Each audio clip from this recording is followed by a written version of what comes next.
जय हिंद दोस्तों। आप सभी को बीके एजुकेशन पॉइंट में बहुत बहुत स्वागत है दोस्तों। आज का इस वीडियो में हम लोग क्लास 10th का साइंस का मॉडल सेट 1 करेंगे, जो कि मोस्ट इम्पोर्टेंट क्वेश्चन है। ठीक है दोस्तों, तो आज से आपको साइंस का, सोशल साइंस का, हिंदी का, सभी सब्जेक्ट का 4 से 5 सेट कराया जाएगा इस चैनल पर। ठीक है, तो चलिए दोस्तों, चलिए हम पहला क्वेश्चन को पढ़ते हैं। इसमें कहा गया है पहला में कि प्रकाश के परावर्तन के कितने नियम हैं। तो इसका नियम होता है 2 होता है दोस्तों। ठीक है, तो इसका आंसर हो जाएगा बी। ठीक है, और अपवर्तन के कितना नियम होता है, तो 2 ही नियम होता है। ठीक है, चलिए अब क्वेश्चन नंबर दूसरा हम लोग पढ़ते हैं। दूसरा में हमें कहा गया है कि समतल दर्पण की फोकस दूरी होती है, तो क्या होती है दोस्तों, तो वो अनंत होता है। ठीक है, चलिए ए हो जाएगा इसका आंसर। अब हम लोग तीसरा देखते हैं। तीसरा में कहा गया है कि प्रकाश के किरणें गमन करती है, तो कैसे करती हैं, सीधे गमन करती है या तिरछी करती है या किसी भी दिशा में करती है। तो इसका आंसर आपका हो जाएगा सीधे गमन करती है। ठीक है, सीधी रेखा में गमन करती है। ओके, चलिए चौथा देखिए। चौथा में हमें कहा गया दोस्तों कि किस लेंस की उपयोग कर दीर्घ दृष्टि दोष की संशोधित किया जाता है। तो इसका आंसर आपका हो जाएगा दोस्तों 4 का हो जाएगा बी वाला उत्तल लेंस हो जाएगा। ठीक है, पांचवा क्वेश्चन में हमें कहा गया है कि किस रंग का विचलन न्यूनतम होता है। तो इसका आंसर आपका हो जाएगा 5 का ए हो जाएगा लाल रंग का। ठीक है दोस्तों, ये इसका जो रंग होता है बहुत कम होता है, विचलन जो होता है। ठीक है, चलिए अब हम छठा देखते हैं। छठा में हमें क्या कहा गया है, देखिए टिंडल प्रभाव प्रकाश की कौन सी परिघटना को प्रदर्शित करता है। तो इसका आंसर आपका हो जाएगा दोस्तों 6 का हो जाएगा डी हो जाएगा। ठीक है, प्रकाश का परिकर्णन। ठीक है, परिकीर्णन। ओके, चलिए सातवां देखिए। सातवां में क्या कहा गया है, सातवें में कहा गया है कि विद्युत धारा उत्पन्न करने की युक्ति को कहते हैं। तो क्या कहते हैं दोस्तों, तो उसको कहते हैं जनित्र कहते हैं, जनरेटर जिसको कहते हैं। ठीक है, चलिए आठवां देखिए। आठवां में कहा गया है कि अमीटर को विद्युत परिपथ में कैसे जोड़ा जाता है।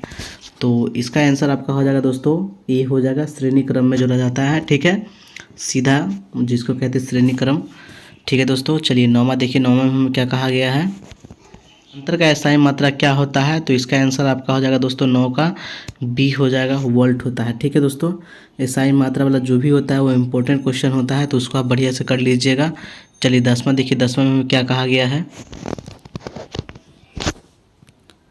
10वां क्वेश्चन में देखिए चुंबक के भीतर चुंबकीय क्षेत्र रेखाओं की दिशा होती है। तो इसका आंसर आपका 10 का हो जाएगा दोस्तों बी हो जाएगा, दक्षिण ध्रुव से उत्तर ध्रुव की ओर। ठीक है, चलिए मेरा तबीयत थोड़ा ठीक नहीं है, इसीलिए आवाज़ थोड़ा भारी लग रहा है।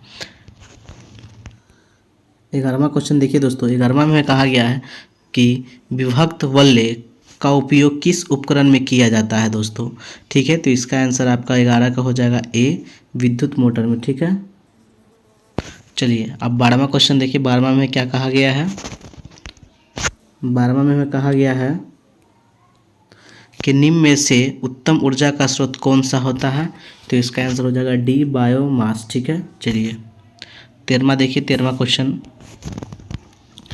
13वां में हमें कहा गया है कि पवन चक्की से उपयोगी ऊर्जा प्राप्त करने के लिए पवन का न्यूनतम हो क्या होता है, वेग है।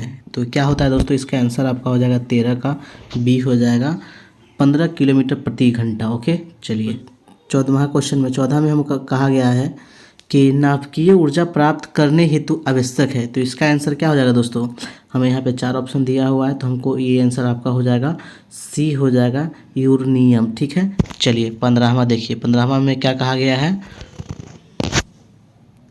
15वां में कहा गया है कि साग सब्जियों की विघटित होकर कंपोस्टर किस प्रकार अभिक्रिया है, बनाना किस प्रकार है। ठीक है, देखिए एक बार कहा, फिर से पढ़ देते हैं कि साग सब्जियों का विघटित मतलब टूटकर होकर कंपोस्टर बनना किस प्रकार की अभिक्रिया है।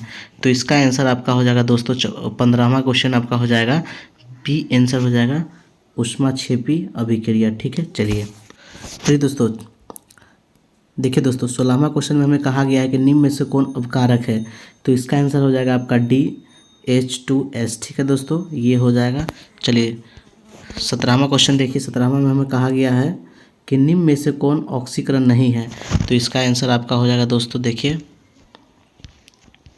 D हो जाएगा, अवक्षेपण हो जाएगा। ठीक है दोस्तों, अवक्षेपण। ओके, देखिए अब देखिए 18वां क्वेश्चन में हमें क्या कहा गया है।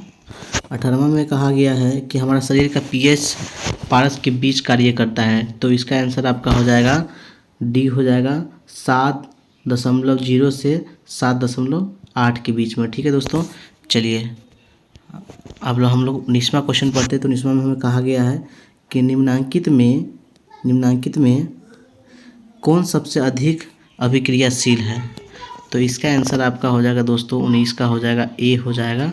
ठीक है, कॉपर हो जाएगा। ओके, 20 का देखिए, 20 में हमें कहा गया है कि सोना का परमाणु संख्या होता है, तो इसका आंसर आपका हो जाएगा C हो जाएगा, 79 हो जाएगा। ओके दोस्तों, चलिए आज का वीडियो में बस इतना ही। नेक्स्ट वीडियो में मिलते हैं। जय हिंद, जय भारत।